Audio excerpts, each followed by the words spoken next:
was I saying? Hi, welcome to my channel. I am Stephanie Jean, and today we are talking about ways to de-stress in 15 minutes or less.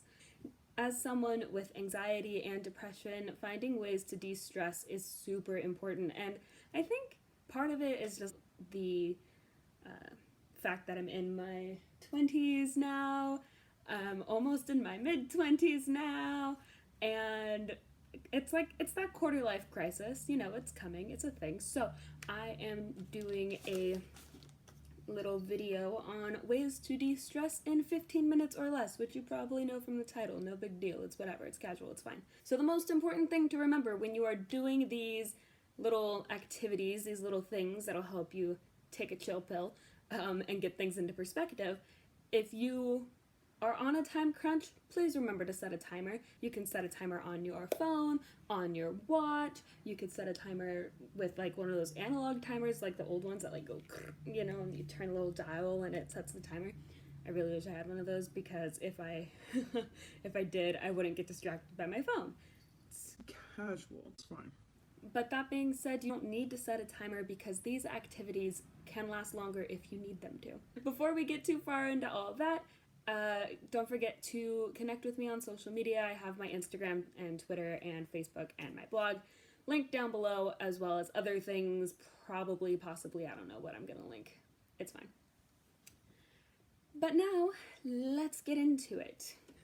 Number 1, have a coloring book. Now this is something that I feel like so many people stop doing once they get out of grade school, but coloring is therapeutic, at least for me. I have 2 coloring books. I have a Harry Potter coloring book and I have an Under the Sea coloring book, and they are super detailed. And sometimes that can get overwhelming, and that could be more stressful if you have like a really detailed coloring book. There's so much to fill in. If that's too stressful for you, don't worry about it. Go online, print out a coloring page that you find online on the internet somewhere. You can find them online, you can find them on Pinterest. There are apps, there are coloring apps. I have this other app called I Love Hue, and it's just like organizing color into like a spectrum. It's really easy, and also I really enjoy it because it's peaceful, and then you have this really pretty thing that you're looking at afterwards. The second one is yoga, and I have been doing yoga for about 3 years now. Not very consistently though. I've been doing it more consistently the last couple months.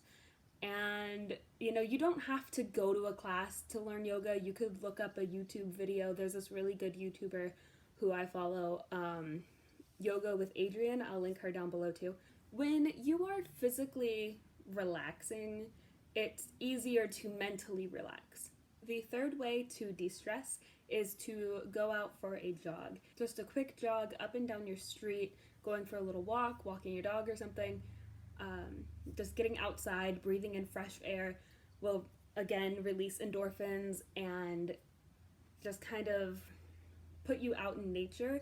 And when you're out there, when you're outside, you can focus on all the things around you that are not related to what are stressing you out. So you could look at the trees, or the grass, or the rocks, or the cacti, or the ocean, or whatever it is that's around you, different cars, different kinds of license plates, and just kind of really exist in the moment outside. It's just really nice.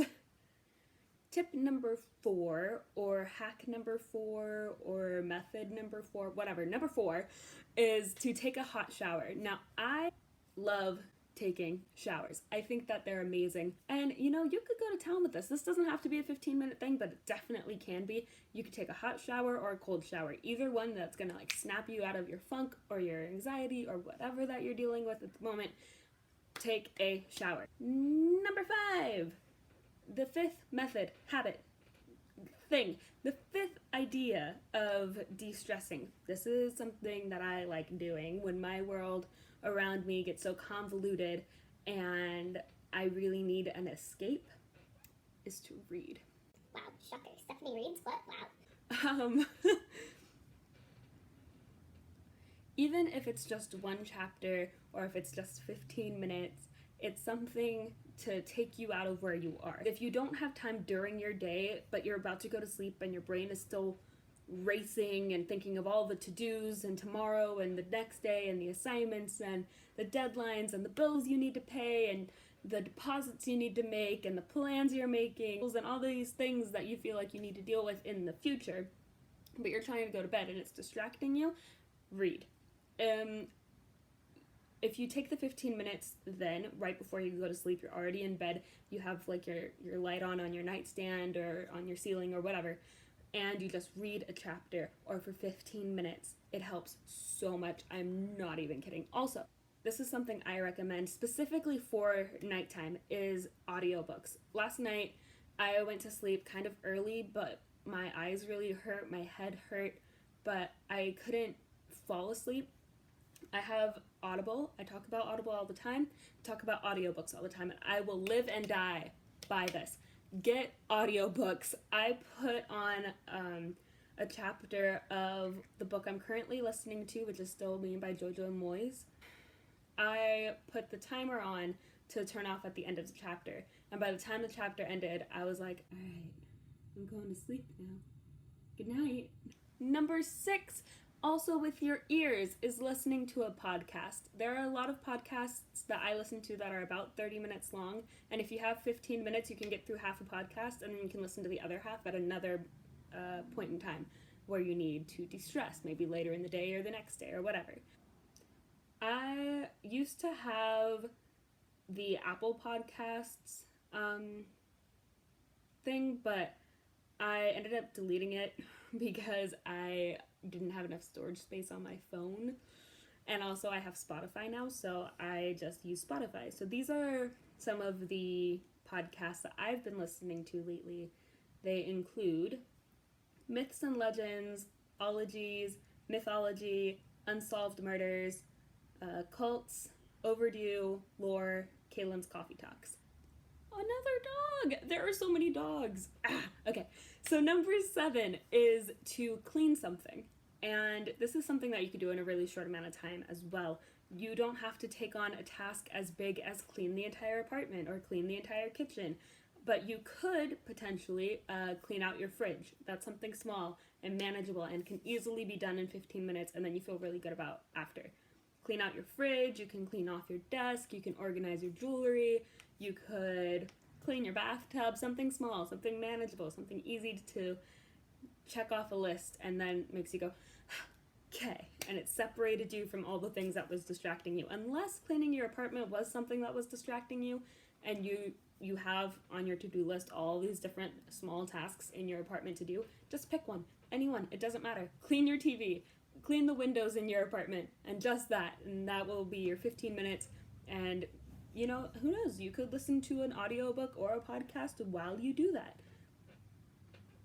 Take it easy, who cares? It's your de-stress time. Some people really get a kick out of cleaning, and I sometimes am one of those people, not all the time. For me, when I'm stressed out, being able to say that I completed something is super helpful. It's so nice. It's normally what stresses me out is a bunch of stuff that I need to do. And having something that I have done and that I have completed and being able to say, look, I did this thing is really nice. For me anyway, to each their own. Just a suggestion. This is all just suggestions. Number 8 is to meditate or pray. And sometimes I feel like meditation is prayer, and sometimes I feel like meditation and prayer are separate.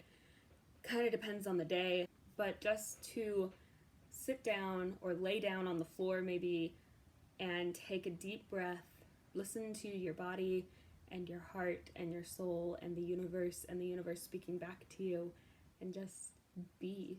You know, there's nothing wrong with just being. Moving on to number 9. Number 9 is to journal. I have a journal that I would show you, except my iPad is using it as a stand right now.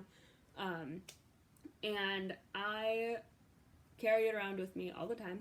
And what I would do anytime I'm stressed out is I would just go in, I would put the date down, and I would just write.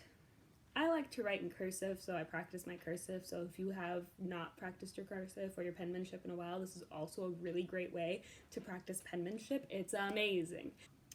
And in general, having a daily journal is a really good, healthy practice to have, because it's kind of like taking a mental check every day, writing down the things you think, writing down the things you want, writing down the things that bother you, the things that are freaking you out, the things that are stressing you out, the things that make you angry, the things that you love, the things that you are so excited for.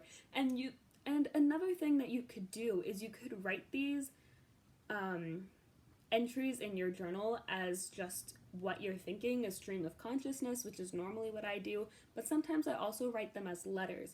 I'll just rant to them in a letter, and it'll never be seen by anyone else because it's mine, but I got it out. It's kind of like catharsis. And it's really helpful to journal when you are dealing with intrusive thoughts or repetitive thoughts or snowballing effect thoughts or butterfly thoughts or whatever kind of thoughts, to just be able to word vomit on paper. And if you don't have a physical notebook, you can open up your notes app on your phone and just type it in there, and you could leave it so you could look at it later. You could delete it when you're done. You could print it out and put it in your paper journal later. Whatever, no big deal. Just it's nice to be able to get all of it out, and then being able to see it on paper or see it written down. It kind of helps you organize your thoughts a little bit so you don't get so lost in the maze of your mind that you get overwhelmed by it. You know, your mind doesn't have to be a maze. It can be as simple as a list. It can be simple. Things can be simple. I know it's hard to believe when you're freaking out, but things can be simple. Bullet journaling also kind of helps. And it's kind of different. This is like a sub-note. I didn't think I was going to talk about this, but it's fine. Bullet journaling and stream of consciousness journaling are two different things, but they are both equally helpful, because my bullet journal, I can make lists, and then in my stream of consciousness journal, I can talk about what I feel about the list. So, two halves of the same coin, maybe? I don't know. Number 10 is to call a friend. Now, there is someone in your life who is in your corner, and someone who's there that will encourage you when you are feeling down. And sometimes you just need to call someone up and be like, I need to rant for a second. And they'll be like, okay, that's cool. And that's just great. I don't know what I would do if I didn't have my friends or my fiance to call and freak out to, and have them be able to calm me down. It's so nice. Therapy really helped me with being able to be open about the things that I'm feeling and when I need to ask for help. And there are always going to be people, maybe people you least expect, to be there to help you. Number 11, I got this idea from a friend. I've noticed her do this, is to find a quote on Pinterest, on Instagram, online. Find a motivational, inspirational, encouraging quote and write it down on a piece of computer paper, really pretty, make it all artsy, decorate it with markers and different colored highlighters and crayons and pencils and watercolor or whatever, and then put it on your wall. Have an entire wall. Every time you feel stressed or anxious, or you see a good quote or something, make a little tiny poster out of it and put it on your wall, or take a screenshot of it and make it your wallpaper on your phone or a bookmark or something, and have it be a visual reminder to you that you can do it, that you can do the thing or whatever it is that it's telling you to do. Number 12 is to play with your pets. I have a kitten named Winnie. His full name is Wayne Richard Pruitt. And then I have a puppers named Connor. His full name is Connor John Pruitt. And playing with them when you're stressed is pretty great. And if you have an animal, if you have a cat or a dog or a lizard or a snake or a guinea pig or a bird or maybe fish. I don't think you can play with fish though. That's different. Yeah, I don't know how to play with fish. That'd be weird. Don't play with your fish. But any of the other animals, you can play with them, and it's good. I feel like I'm saying that a lot in this video. It's just so nice. It's just so good, but it's true because these creatures love you and you love your creatures, and then you could go outside with your dog, walk your dog. You could get like a little laser and play with your cat, or a little feather on the end of like little pole things, and you have your cat chase it around. Give your animals treats and belly rubs and whatever they like, and it's wholesome. Animals are great. Number 13 is to rock out to your favorite playlist. Maybe have a little dance party with one of the playlists that you've already made. Make a new playlist that, again, with the catharsis, like expresses how you feel, like the little angst or anxiety or anger or sadness or whatever. I was trying to think of an A word that means sadness. Not really apathy. I don't know. If you guys think of a word that starts with the letter A that means sadness, put it down below, because I had a really nice alliteration thing going there until I got to sadness. But music is a great way to express yourself, and if you need a mood booster, having a little dance party to a Taylor Swift playlist like I do, then that's what you do. Or to ballads and cry, and if you need to cry, then cry. It's fine. Have some music playing. Flow through it. You got it. You're good. Number 15. The last tip I have for you today is to indulge yourself a little bit. Treat yourself. Treat yourself. Go get a new plant or a cookie. Some little small packaged goodie of goodness. And, it doesn't have to be too expensive. You don't need to go out and buy a $200 leather jacket with embroidery on it. I really wish I could do that. I would really like that jacket, but I'm not going to buy it because I can't afford it, and that's going to stress me out more. So what I would do is I would maybe go down to the hardware store and buy myself a little succulent in a little pot and put it next to my other succulents and be like, yay, I have a new plant family member. I'm going to name you now. Your name is now blank. I can't name an imaginary plant because I can't. But I do have a new plant that I got recently. I have this little guy that Jacob got me a while ago, and he's not doing too great because I had him in the hallway and there's like no sunlight in there, so these little two plants over here are dying. But this one has some growth on him. I'm feeling good about it. And then this succulent over here I don't think is doing too bad, so hopefully I didn't kill it. I'm not that great with plants. And then I have a cactus that my old roommate got me for my birthday last year, and he's in our front yard. And his name is Nicodemus, because Nicodemus is cool and I feel like he's underappreciated. Anyway, but yes, a plant. If you're good with plants, or you want to be good with plants, like I want to be good with plants, getting a plant, taking care of it is something you could do. Just a suggestion. Make sure you don't get any plants that are poisonous to any animals that you have. If your animals are keen on eating plants, do some research just in case. And then just like that, 15 minutes has passed and you are back at it kicking some butt. So I am gonna go now because I have to start cooking dinner. But I really hope that some of these little tips, habits, methods, whatever, any of these suggestions were helpful to you. If they were, please let me know down below if you used any of them or any other 15-minute or less de-stress ideas you guys have. And I will see you guys in my next video. Bye!